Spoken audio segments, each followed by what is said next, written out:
អាល្អិតនេះចេះការពារលូស៊ូដែរតើខ្ញុំទៅចាំស្ដាប់ព័ត៌មាននៅដើមភូមិពួកឯងទាំងពីរនាក់កុំដើរផ្ដេសផ្ដាសឲ្យសោះហានអ៊ីឈិនអរគុណលោកហើយណាសម្រាប់ថ្ងៃនេះអំបាញ់មិញនាងហៅខ្ញុំថាម៉េចអំបាញ់មិញមិនមកពីស្ថានភាពបន្ទាន់ទេអីតើលោកកំពុងរកមើលអីហ្នឹងរកមើលក្រែងមានកន្លែងណាអាចលូនចូលបានមនុស្សផ្ទះត្រកូលហានចាស់ប្រហែលជាមិនចូលតាមទ្វារមុខស្រួលទេ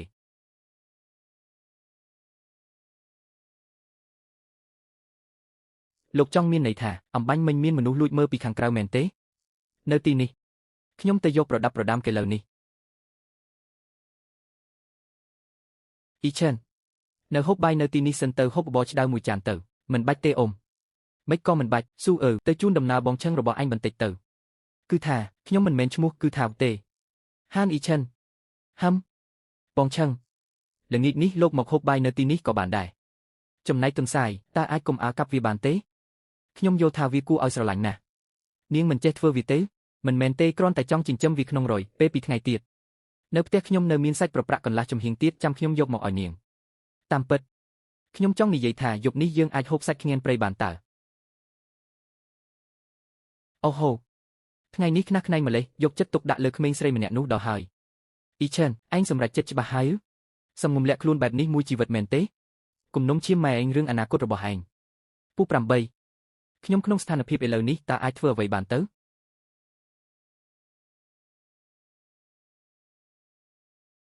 ក្មួយស្រីស្មានថានៅទីនេះខ្វះខាតគ្រប់យ៉ាងទើបពូយករបស់របរខ្លះមកឲ្យពូ8លោកឲ្យច្រើនម្លេះប្រញាប់ទៅធ្វើបាយធ្វើម្ហូបទៅអាល្អិតអ៊ីឈិននោះប្រហែលជាឃ្លានហើយ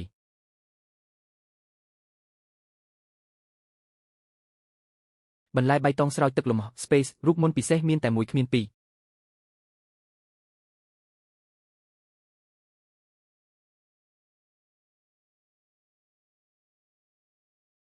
ម្ហូបនេះឆ្ងាញ់ជាងម្ហូបដែលចុងភើរីជវាំងធ្វើដែលខ្ញុំធ្លាប់ហូបទៅទៀតអាល្អិតចង្រៃអញធ្លាប់ហូបម្ហូបចុងភើរីជវាំងតាំងពីអង្កើលមិនក៏អញមិនដឹងអ៊ីឈិនបើចូលចិត្តហូបមកហូបឲ្យបានញឹកញាប់មកណាពុកម៉ែខ្ញុំបារម្ភថាពួកផ្ទះត្រកូលហែនចាស់មិនទាន់អស់ចិត្តទេពូ8ពួកលោកទៅបបាញ់ញឹកញាប់នៅផ្ទះមានអន្ទាក់សត្វទេខ្ញុំចង់ដាក់អន្ទាក់ប៉ុន្មានជុំវិញរបងផ្ទះមានអ៊ីឈិនវាធ្វើទុកច្រើនណាស់ចាំពូទៅយកឥឡូវនេះ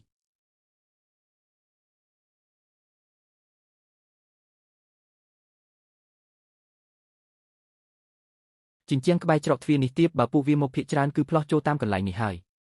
កុំបារម្ភពីថ្ងៃនេះខ្ញុំនឹងជួយឃ្លាំមើលឲ្យដិតដល់ល្បឿនលូតលាស់នេះគ្រាន់តែ5ថ្ងៃក៏អាចប្រមូលផលបានដែរពិតជាអស្ចារ្យខុសពីធម្មជាតិមែន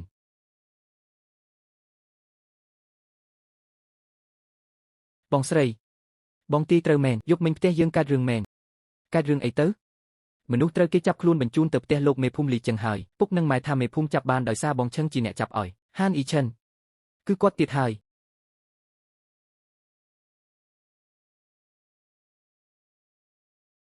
អញរំងាស់បបរំសៅពោតនេះសិនទៅខ្ញុំយកអានឹងទៅឲ្យម៉ែនឹងប្អូនសិនពួកគាត់ត្រូវការពើកម្លាំង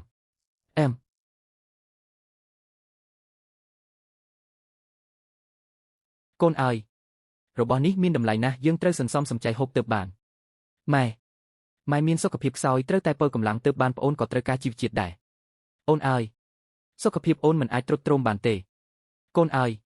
កាលមុនពុកធ្លាប់សន្យានឹងម៉ែឯងថានឹងនាំគាត់ចេញទៅរកសាច់ញាតិតែឥឡូវពុកជើងរបស់ពុកច្បាស់ជាអាចជាសេះស្បើយមិនខានដល់ពេលនោះគ្រួសារយើងនឹងជួយស្វែងរកសាច់ញាតិរបស់ម៉ែទាំងអស់គ្នាដល់ពេលនោះគ្រួសារយើងទាំងមូលនឹងជួយរកសាច់ញាតិរបស់ម៉ែអូយបងធំបងទី2ឆាប់ជួយដោះអានឹងចេញពីខ្ញុំមកឈឺចង់ងាប់ហើយអាទី4ម្ចាស់ផ្ទះនេះដាក់អន្ទាក់សាហាវណាស់បើខំប្រឹងទាញខ្លាចតែជើងឯងនេះត្រូវពិការទេកុំអើខ្វល់ពីរឿងជើងអីគិតសិនថាតិចទៀតគួរនិយាយយ៉ាងម៉េចគ្រាន់តែប្រាប់ថាពួកយើងបារម្ភពីអាទី3ទៅមើលវាទៅបងជើងខ្ញុំនេះរបួសនៅផ្ទះអាទី3យ៉ាងណាក៏ត្រូវឲ្យពួកវាសងជាស្បៀងអាហារខ្លះដែរម៉ែក្រិចចង្កេះហើយថែមទាំងមិនបានទាសំណងពីពួកវាទៀតធ្វើបែបនេះមិនសូវល្អទេដឹងមានអីមិនល្អទៅពួកយើងមានបំណងល្អទៅមើលវាទើបបានជារបួសបែបនេះក្មួយស្រីបន្លែរបស់ឯងនេះអ៊ំស្រីខ្ញុំចៃដល់នរកឃើញទេក៏យកមកឲ្យអ៊ំស្រីនិងពូភ្លក់មើលទៅនាំខ្លួនចេញមក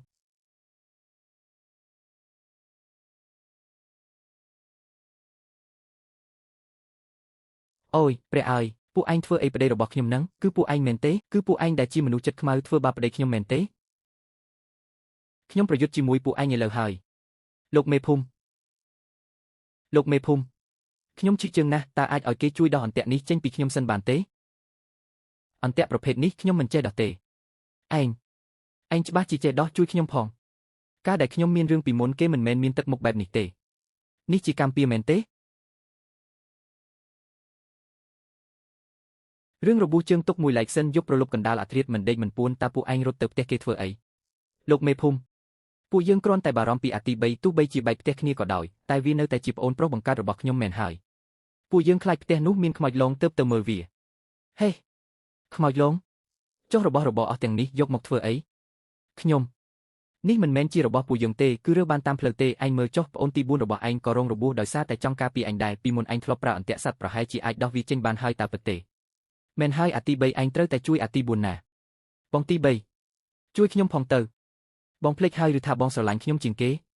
កាលពីក្មេងពេលខ្ញុំគ្រុនក្តៅខ្លាំងគឺបងហើយដែលជាអ្នកពុនខ្ញុំដើរអស់រយៈពេល2ម៉ោងទៅរកគ្រូពេទ្យនៅទីប្រជុំជននោះមែនហើយខ្ញុំស្រឡាញ់ឯងជាងគេប៉ុន្តែពេលដែលខ្ញុំត្រូវហ្វូងចោលឡំពាត់តើឯងបានធ្វើអីដាក់ខ្ញុំខ្លះឯងបានរុញខ្ញុំទៅខាងក្រោយហើយគិតតែពីរត់យករួចខ្លួនតែម្នាក់ឯងពេលនោះខ្ញុំជឿជាក់លើបងខ្ញុំដឹងថាបងច្បាស់ជាការពារនៅខាងក្រោយមិនបណ្ដោយឲ្យខ្ញុំមានរឿងអីទេសាច់ជ្រូកកន្លះក្បាលនោះអាចយកទៅមើលជើងរបស់ខ្ញុំបានហេតុអីបានជាឯងមិនជួយនិយាយសុំអង្វរជំនួសខ្ញុំគ្រូពេទ្យក៏បាននិយាយដែរថាមានសង្ឃឹមតែពាក់កណ្ដាលប៉ុណ្ណោះបើសិនជាអាចមើលជាខ្ញុំច្បាស់ជាជួយនិយាយប្រាប់ម៉ែឲ្យបងហើយពួកគេលួចចូលផ្ទះខ្ញុំទាំងកណ្ដាលអាធ្រាត្របែបនេះគឺចង់មកលួចអីវ៉ាន់ទេពូមើលចាត់ចែងតាមនឹងទៅចោះប្តឹងមន្ត្រីឬក៏ព្រំសងស្បៀង30គីឡូពួកឯងជ្រើសរើសដោយខ្លួនឯងទៅពួកយើងជ្រើសរើសសងស្បៀងកុំប្តឹងមន្ត្រីអីកុំប្តឹងអីពួកយើងព្រមសងស្បៀងហើយបងទី3ចុះជើងរបស់ខ្ញុំអន្ទាក់ប្រភេទនេះខ្ញុំក៏មិនចេះដោះដែរមិនប្រកាសថាជាម្ចាស់ផ្ទះមុនគេបន្សល់ទុកក៏មិនដឹងបងទី3ស្បៀង30គីឡូយើងទៅរកឯណាបានក្នុងពេល3ថ្ងៃត្រូវតែយកទៅឲ្យគេពួកឯងជាក្រុមមនុស្សល្ងងតើខ្ញុំបានសាងបាបកម្មអីទៅបានជាមេគ្រួសាររបួសពេញខ្លួនបែបនេះលោកឲ្យលោកតើឲ្យមនុស្សរស់ទៅទៀតយ៉ាងម៉េចទៅយំធ្វើអីគួរឲ្យធុញណាស់ស្ងៀមទាំងអស់គ្នាទៅ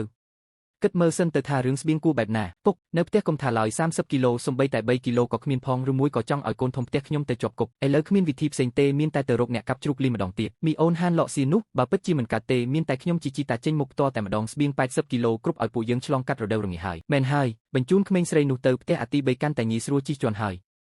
នៅក្នុងប្រឡោមលោកទូឯកស្រីឡើងភ្នំមានទាំងមន់ព្រៃទន្សាយព្រៃរត់មកបុកដាំទ្រូងតែខ្ញុំវិញសំបីតែស្រមោលសត្វរស់មួយក៏គ្មានផងសង្ឃឹមលើភ្នំដើម្បីចិញ្ចឹមជីវិតផ្លូវមួយនេះដើរមិនរួចទេរួចត្រូវគេតាមសម្លឹងមើលហើយវល់ហើយ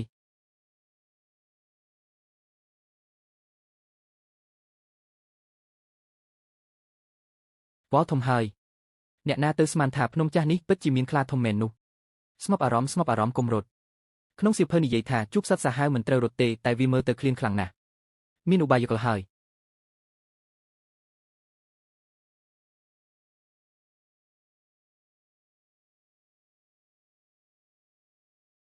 ត្រូវបានហើយគឺពេលនេះហើយឆាប់ឡើងឲ្យលឿនជាងនេះទៀតគេចឲ្យផុតពីវាបងខ្លាតើអញចង់ធ្វើអីហ្នឹងមិនស៊ីខ្ញុំទេមិនក៏តាមខ្ញុំរហូតចឹង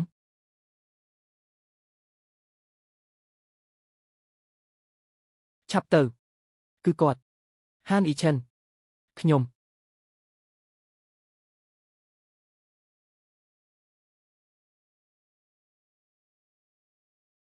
ុំយកមកបានតែមួយបំពង់ភិនសីទេបើសិនជាលោកប្រកាន់បំពង់ភិនសីរបស់នាងចេះដាក់ចុះដែរតើវល់ហើយភ្នែកអាមួយនេះមុតមែនទែនអំបាញ់មិញគឺលោកជាអ្នកបញ្ឆោតបងខ្លាចេញមែនទេតើលោកធ្វើម៉េចឲ្យវាទៅបាត់ខ្ញុំក្រវាត់ខ្ងានព្រៃមួយក្បាលទៅហើយនៅតែគ្មានប្រយោជន៍បងខ្លាខ្ងានព្រៃ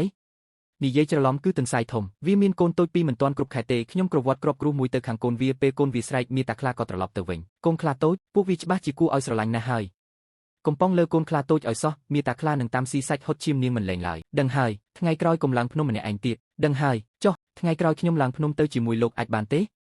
សៀអ៊ូថ្ងៃក្រោយមិនអនុញ្ញាតឲ្យឡើងភ្នំម្នាក់ឯងទៀតទេបេដងម៉ែស្ទើតែភ័យរន្ធត់គាំងស្លាប់ទៅហើយម៉ែខ្ញុំមិនមែននៅសុខសប្បាយទេអីម៉ែបារម្ភអីថ្ងៃក្រោយពួកយើងមិនទៅទៀតទេស៊ូអ៊ូហេមជីតាក៏នឹកស្មានមិនដល់ដែរថាយាយរបស់ចៅធ្វើរឿងភ្លើបែបនេះពួកចៅសុទ្ធតែជាសាច់ឈាមត្រកូលហានយើងសោះមិនក៏ជីតាដាច់ចិត្តបណ្ដោយឲ្យពួកចៅរងការគៀបសង្កត់ទៅស៊ូអ៊ូយាយរបស់ចៅធ្វើខុសហើយជីតាក៏បានពិន័យគាត់ដែរចៅអាចអភ័យទោសឲ្យជីតាបានទេ តាចាស់នេះដូចសត្វរុយចឹងងងមិនព្រមឈប់សោះ